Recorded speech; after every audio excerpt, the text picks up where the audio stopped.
तक्किट्ट तत्त दिंड तक्किट्ट ताम ताम। आपने गेस कर लिया होगा कि दीदी भी डांस जानती है।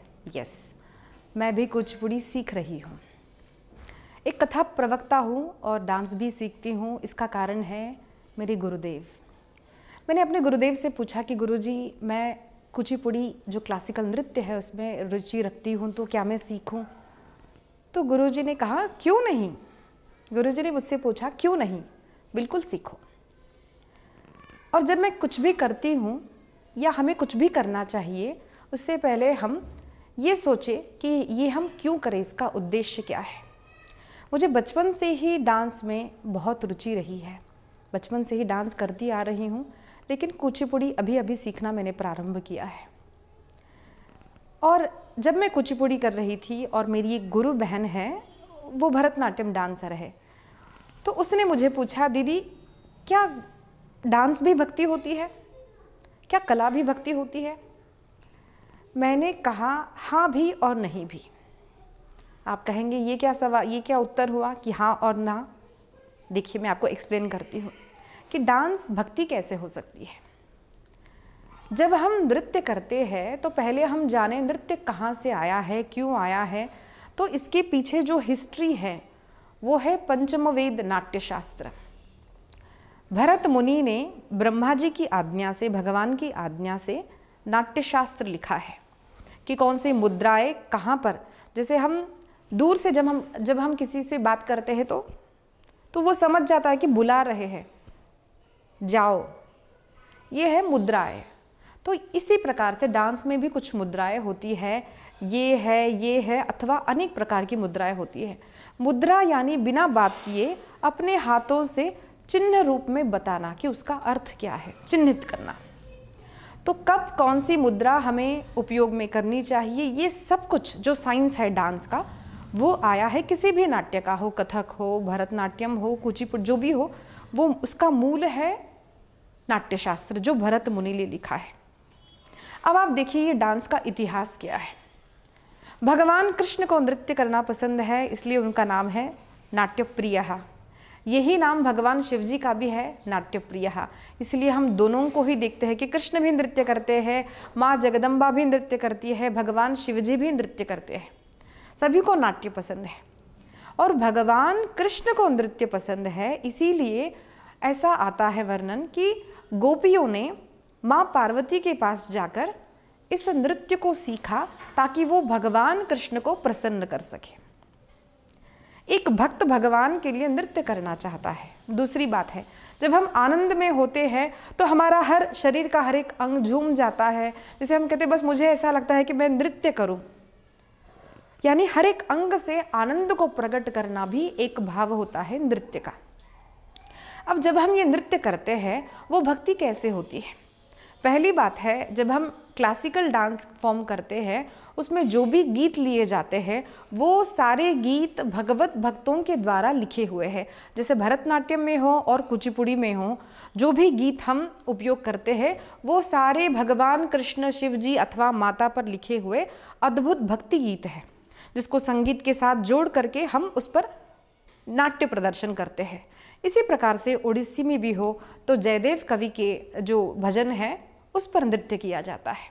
तो पहले है गाना जो कि पहले ही भक्तिमय है। दूसरी बात है, इसमें जब हम हाव भाव यानी जो हम एक्सप्रेशंस देते हैं वो भी भक्ति के अनुसार होते हैं, क्योंकि मूल गाने का अर्थ ही भक्तिमय है। फिर भी ये भक्ति भी हो सकता है, भक्ति नहीं भी हो सकता है। तो यहाँ पर एक माइन्यूट डिफरेंस आता है। मैंने बहुत बार देखा, मैं उतनी बड़ी डांसर नहीं हूँ, लेकिन फिर भी अपने एक भाव से मैं आपको बोलती हूँ, अपनी दृष्टि से जो मैंने देखा वो आपको बोलती हूँ। हर एक भाव को प्रदर्शित करने के लिए हर जगह पर श्रृंगार का उपयोग नहीं करना चाहिए। और मूल यहाँ पर भक्ति होना न होना एक भाव के ऊपर निर्भर करता है कि जब हम भगवान को बताते हैं तो भगवान के रूप को बताते हुए हम ये ध्यान में रखें कि कृष्ण जो है वो तो बड़े सुंदर है, हाँ वो तो कृष्ण है।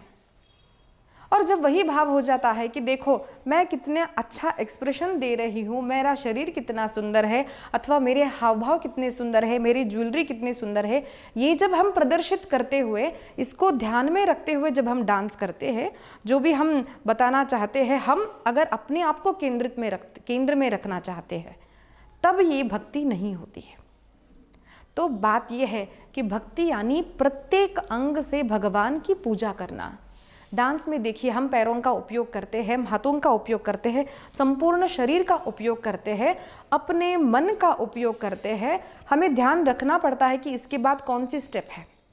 तो संपूर्ण शरीर मन इसमें लग जाने के कारण ये एक ऐसी दिव्य भक्ति है, एक दिव्य फॉर्म है भक्ति का, जहाँ पर हम संपूर्ण शरीर से, प्रत्येक अंग से और हमारे मन से भी हम भक्ति में संलग्न हो सकते हैं, अगर हमारा केंद्र हमारे मन में उस भगवान का विचार है, जिसको रूप में रखते हुए, ध्यान में रखते हुए हम नृत्य का प्रदर्शन कर रहे हैं।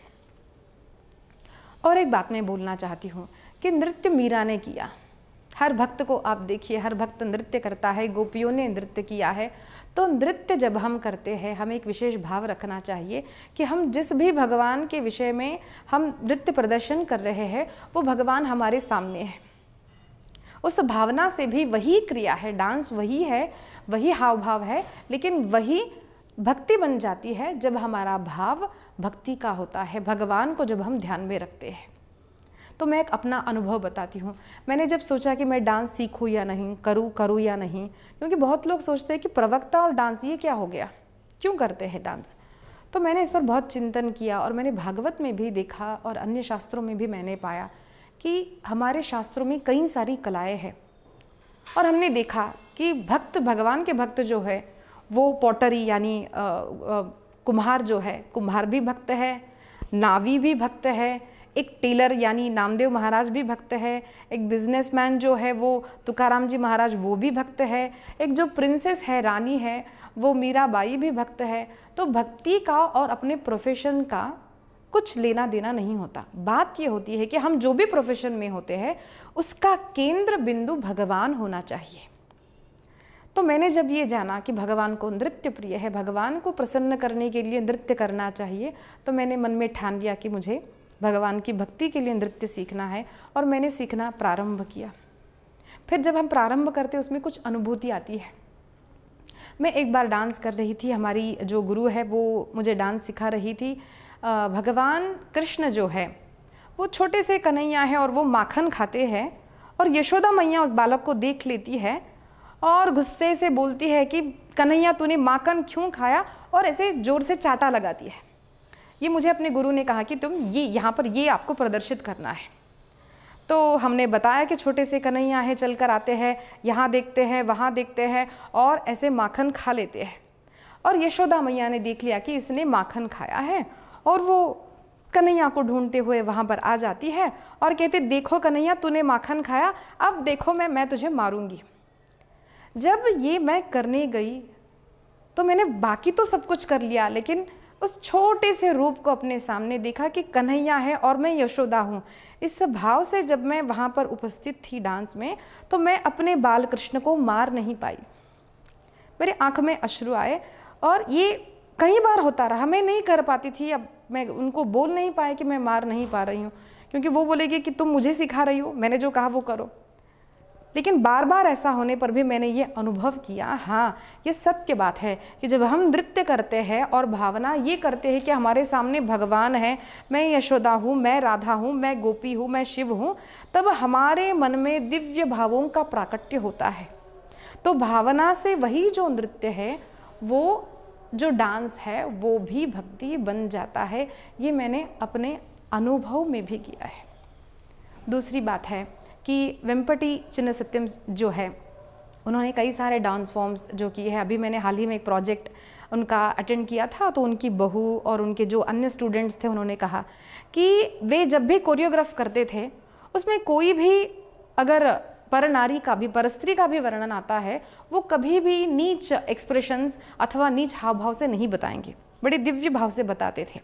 तो उन्होंने वो सब एक्सप्लेन किया। तो मेरा भी एक अनुभव है कि मैंने गीत सुना था कि केशी मथन मुरारी, हरि हे केशी मथन मुरारी। ये एक भजन है जयदेव स्वामी का। तो मैंने ये मलुक पीठाधीश्वर जी के श्रीमुख से सुना। उन्होंने कहा जब हम ये वाक्य सुनते हैं तो ऐसा लगता है कि हे भगवान, अब ये केशी जो दैत्य है उसका आप मर्दन करने वाले हो, उस दैत्य को मारने वाले आप हे भगवान श्री कृष्ण हो, ये एक अर्थ हो गया। लेकिन इसका अंतरंग अर्थ क्या है मैं आपको बताती हूँ। ये अंतरंग भाव जिसको प्रगाढ़ है कि भगवान श्री कृष्ण पुरुष नहीं है, राधा स्त्री नहीं है, उनको समझ आता है, उन्हीं को ये नृत्य इस भाव से करना चाहिए कि हे कृष्ण, जब तुम और मैं एकांत में मिलते हैं तो तुम्हारे चुंबन से, तुम्हारे मिलन से मेरे जो केश है उनका मथन हो जाता है और वो लज्जा से कहती है कि हे कृष्ण, तुम्हारे कारण मेरे केशों का मथन हुआ। इस भाव से भी किया जा सकता है।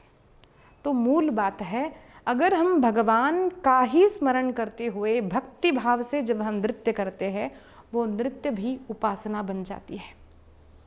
तो ध्यान में रहे, गायन हो, नृत्य हो, जो भी हम करते हैं, स्वयं पाक भी हो, भोजन भी जब हम करते हैं, वो अगर हम भगवान के लिए करते हैं तो वो सब कुछ भक्ति बन जाता है।